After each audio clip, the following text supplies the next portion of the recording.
Hey everybody, what's up? It's your girl Bondy Blue and I am back for another The Bondy Blue Show, and I only have a few topics, you guys. Okay, so because we've already talked about Nicki Minaj and Cardi B and all of their bullshit, okay, you can go ahead and check that video out.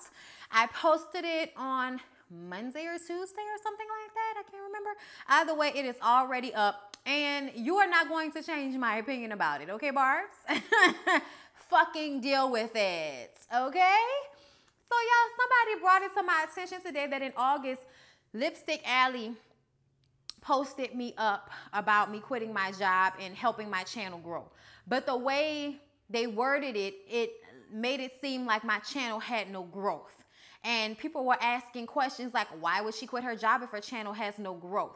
And I just kind of feel like some of you people are just fucking obnoxious and I don't give a fuck and I don't have time to worry about y'all. And I also don't care about how y'all feel about me quitting my job. I'm going to do what's happy for me. And then YouTube and the internet and social media catches the shit afterward, okay? So you replying or feeling some type of way of what I decide to do in my life does not fucking matter. Just so all of the haters will know.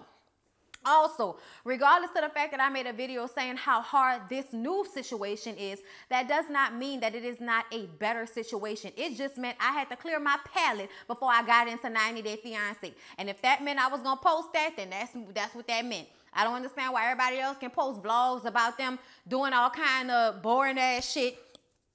And I can't just talk about how I was feeling that day without people trying to perceive it as if that means I'm done. Or that means I don't have faith in myself, or that means I don't, really believe that I made the right decision. Like, I have my moments, but ultimately I'm happier than I was prior. I get to see my husband more. I'm having more sex. I'm healthier. I'm glowing, bitches, and I'm not pregnant. So stop thinking that my glowing is because of that, because it's not. It's because a bitch is happy, okay? And I sing because I'm happy. And if you don't like the fact that I sing on my YouTube channel, then don't watch me, because I'm not going to change it so you can feel better because you don't like my singing. I don't give a fuck. I don't like a lot of people singing. You know what I don't do? I don't listen to them. Okay? But I don't comment on their Instagram, on their Twitter, on their YouTube page and let them know how I don't like them. Like, I just don't watch you, bitch. That's it. That's all. Okay? I don't understand why everybody feels as if their opinion matters so much, but it does not.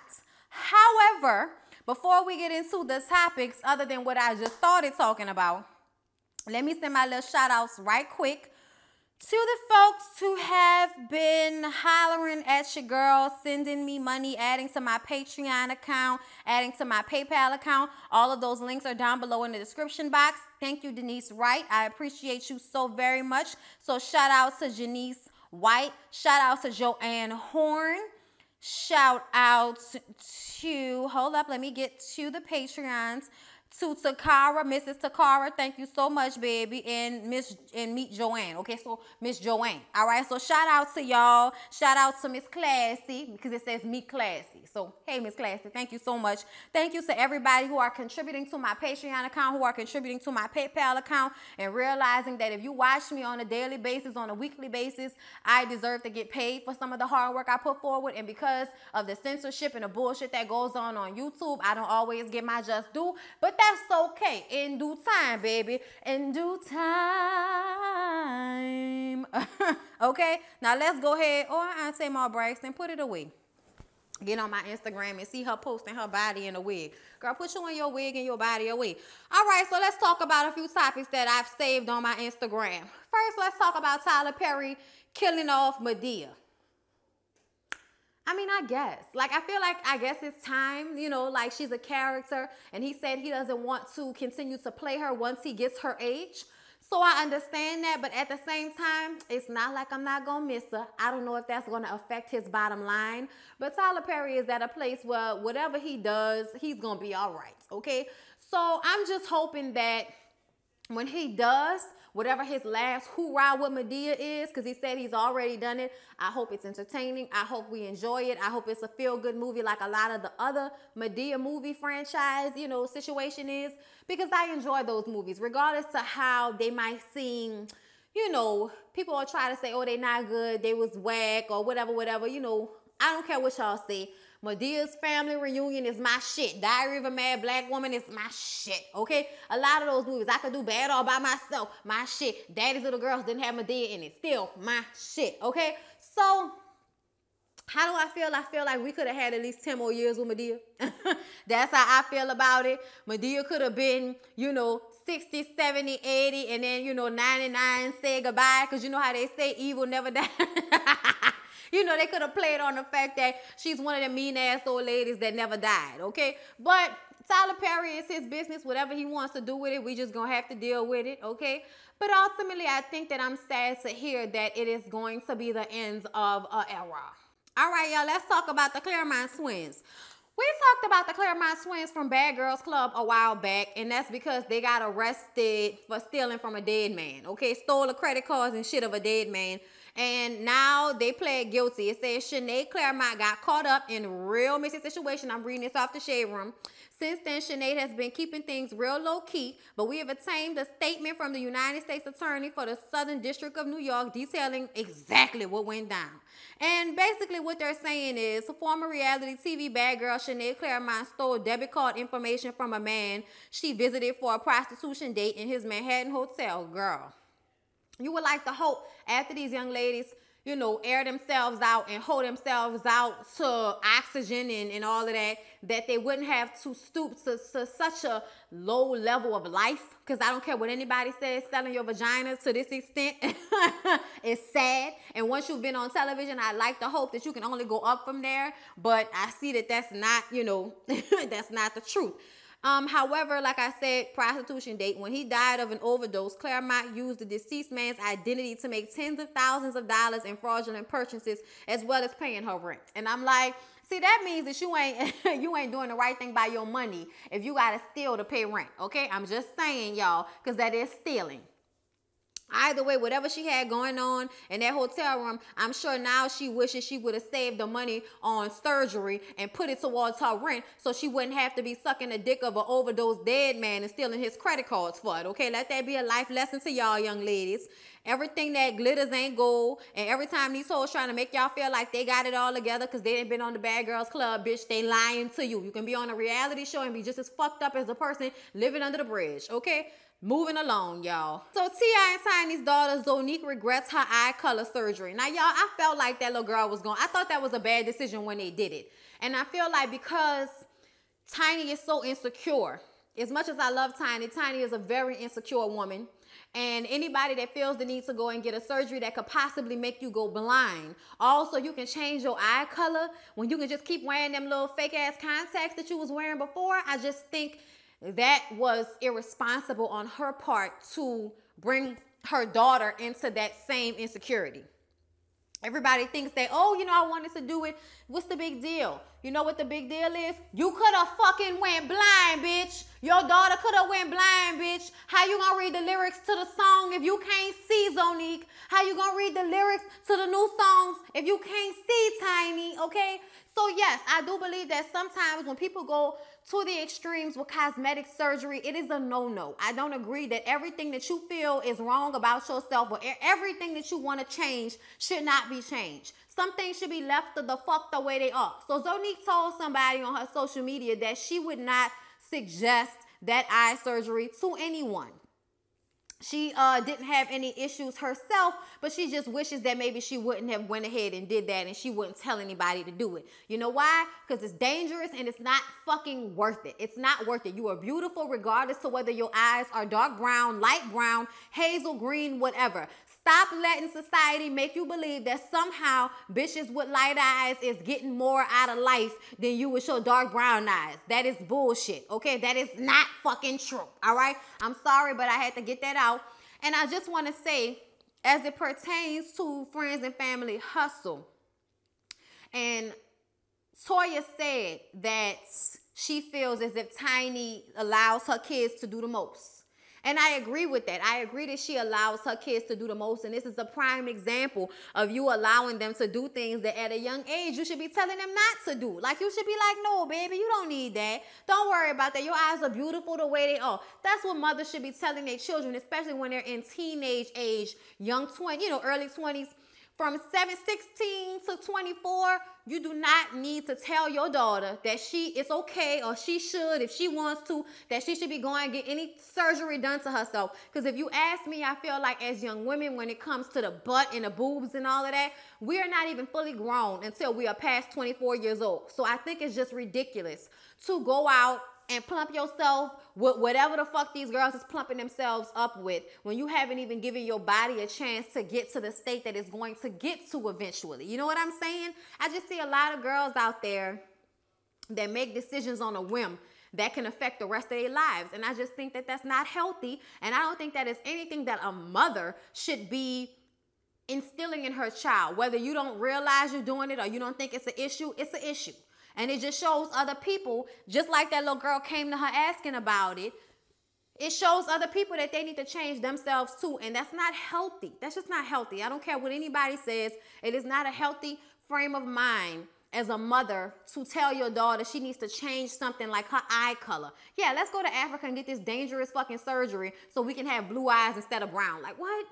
Like, come on, y'all. Like, that's just, I think that that's going a bit far, if you ask me. All right, now, y'all know I think next season is Power's last season. I'm not sure. They haven't said, but, you know, the rumblings on the internet is that it's almost over. And now 50 Cent says that he's doing a Power spinoff, and it will be a prequel. He posted a photo showing that whatever the prequel is going to be in like the 88 era. It's going to be in the early crack era. And it's going to be in a time frame with the cats that came before 50 Cent's character and Ghost and all of them. And I'm interested in it. I would like to see it. I think it's going to be good. I think whatever 50 touches as far as, you know, Power and these types of dramatic reality, not reality shows, these dramatic scripted shows, I think that he has a niche. I'm very interested to see it. I still think he's a terrible person, but I'm probably going to watch the Power prequel since they seem to be, you know, taping it now. So I'm interested.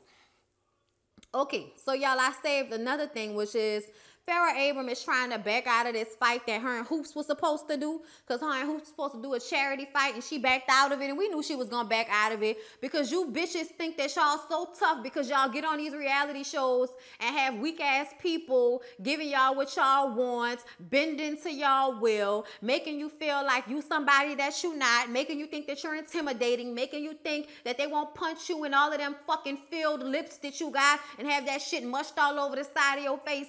If you think it won't happen to you, Farrah Abrams, then it will. I don't like Farrah. I never have. And I was looking forward to seeing our girl Hoops from Flavor of Love slapping the shit out of her repeatedly, because we all knew who was going to win that fight. And the fact that Farrah Abrams thought that she could get in a ring with Hoops, who is very athletic, the fact that she thought that, like, girl, what? Hoops got real muscles, okay? Hoops was out here with fucking Shaq on her shoulders, and you think, on her back, and you think that you gonna be able to fight her. Really? Really? I think it's Farrah's white privilege that's making her think she had a shot, and now that it's getting closer, shit is getting real. But Hoops said it does not matter, okay? She said she's using the promoter as a reason to back out. The fight is still happening with or without her. We agreed because of the cause, not because of Farrah. See everyone November 10th. That's what Hoop said. So, y'all, I can't wait to see what it's going to be like. I know it's going to be all over the social medias. All right, y'all. So, let's talk about Red Table Talk. Red Table Talk had Will Smith on there this past week, and I thought it was very entertaining. It was a two-part episode, and I watched both parts. Me and my husband sat up in here, you know, late one night and watched it, and it was very entertaining.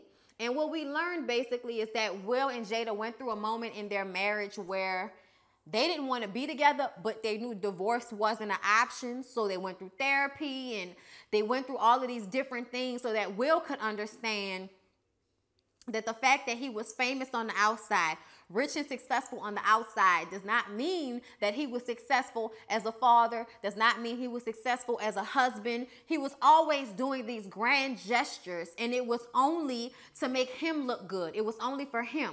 So Jada, who had set her ass down from her booming career so that she could be the mother and the wife that Will wanted inside of his little perfect image of a family, you know, and Jada being somebody who didn't even know if she wanted to be married, their relationship definitely went through a period where they didn't know what it was going to be. They just know they didn't want to get a divorce. So they went through therapy, they went through this time, they learned, and now they've come back and they're in a better place. They love each other, they want to be together, and they have new rules. They don't even call themselves married anymore. I don't give a fuck what you want to call yourself, y'all married. Okay? And they didn't get into the specifics about everything, but I imagine there was probably some infidelity. Probably a point where they both were like, you gonna do what you gonna do, I'm gonna go do what I'm gonna do, we're gonna work on ourselves and then come back together and work on this relationship. And I think that's what they did, which in the long run was better for their kids, was better for their entire family, all the people that depend on them, all the people who are paid because of their union, and what that would be like for everybody if they actually divorced and split households. I mean, they talked about the big ass house that Will built for them that she felt like was too big, that always had way too many damn people in their house. I mean, just all kind of things where you see Will trying to be the Will Smith of the world, trying to be Fresh Prince, trying to be Independence Day, trying to be, the biggest black, male actor behind Denzel Washington. You know what I'm saying? Like, he was just really trying to be that. And even for Willow didn't want to do my hair anymore. She didn't want to sing anymore. And her backing out of that and being strong enough to tell Will, well, I'm done, Dad. Like, he was saying she couldn't be done because they have contracts. And she was signed to Mr. Jay-Z, and you can't disappoint Mr. Jay-Z. And she said, but Dad, it doesn't matter that I'm done. It doesn't matter that I'm done with this. Like, you know what I'm saying? The realization that Will was really pushing his ideals onto his kids, onto his wife.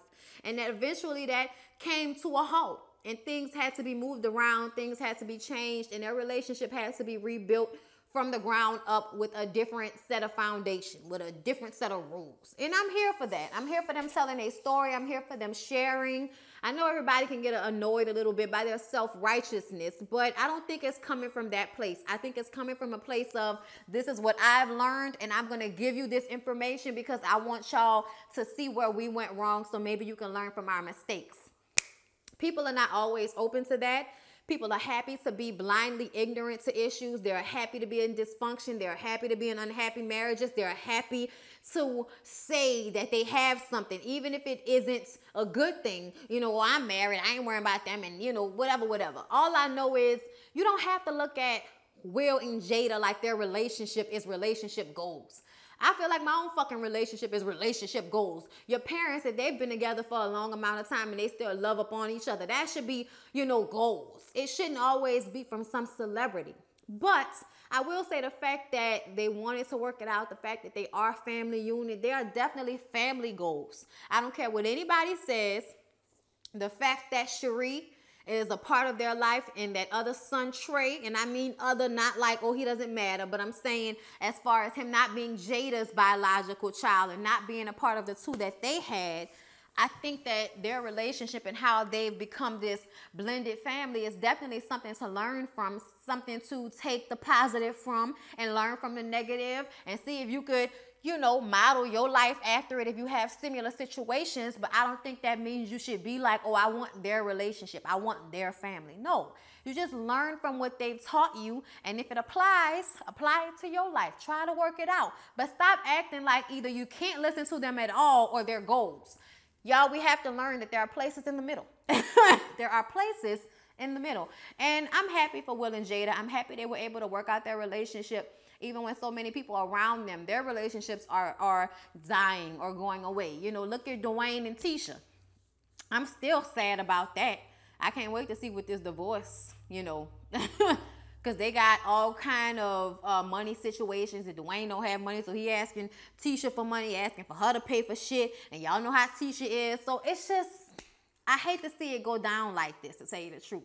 But I'm going to be watching the Soul Train Music Awards to see if Tisha lets anything slip out in the commentary. And lastly, you guys, let's talk about Jermaine Dupri and him saying that he feels as if Rihanna and Jay-Z made bad decisions when they turned down the Super Bowl, and he feels as if they should have still went and, you know, put whatever their message was in their show. And I just kind of feel like, Jermaine Dupri, nobody asked you.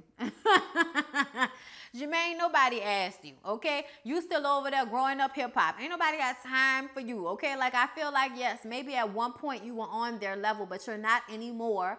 And I don't think that you really understand where they're coming from. Rihanna and Jay-Z do not need the fucking Super Bowl. They do not need the money from doing it. They don't need the publicity from doing it. So if they don't want to do it, like, that should be up to them. And in all honesty, I've said multiple times for the past 2 videos that I feel like Rihanna made a great decision. I appreciate her putting that out there because I know how much white folks love her and how much they love to try to make it seem like she's one of them. And she always ready to let y'all know, oh, bitch, I know you're not about to whiten my skin on this fucking picture. I know you're not about to make me look like no fucking Becky. I am from Barbados. I am of African descent, bitch, and I'm proud, okay? I have melanin and I'm happy, bitch, okay? I got big hoes, little hoes, black hoes, Spanish hoes, white hoes, Asian hoes all over Savage Fenty. I'm trying to be, you know, inclusive, like Freeform. Y'all, I love Freeform. They be out here trying to let y'all know that they inclusive. So I just kind of feel like Jermaine Dupri, his mindset about this is coming from somebody that's thirsty for something. Not to say that's a bad thing. Fuck. I don't know. I mean, yeah, I would turn it down.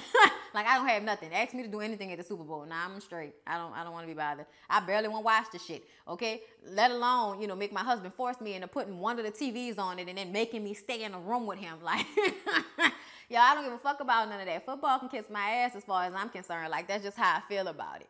I feel like as a whole, it is a representation of giving slaves money.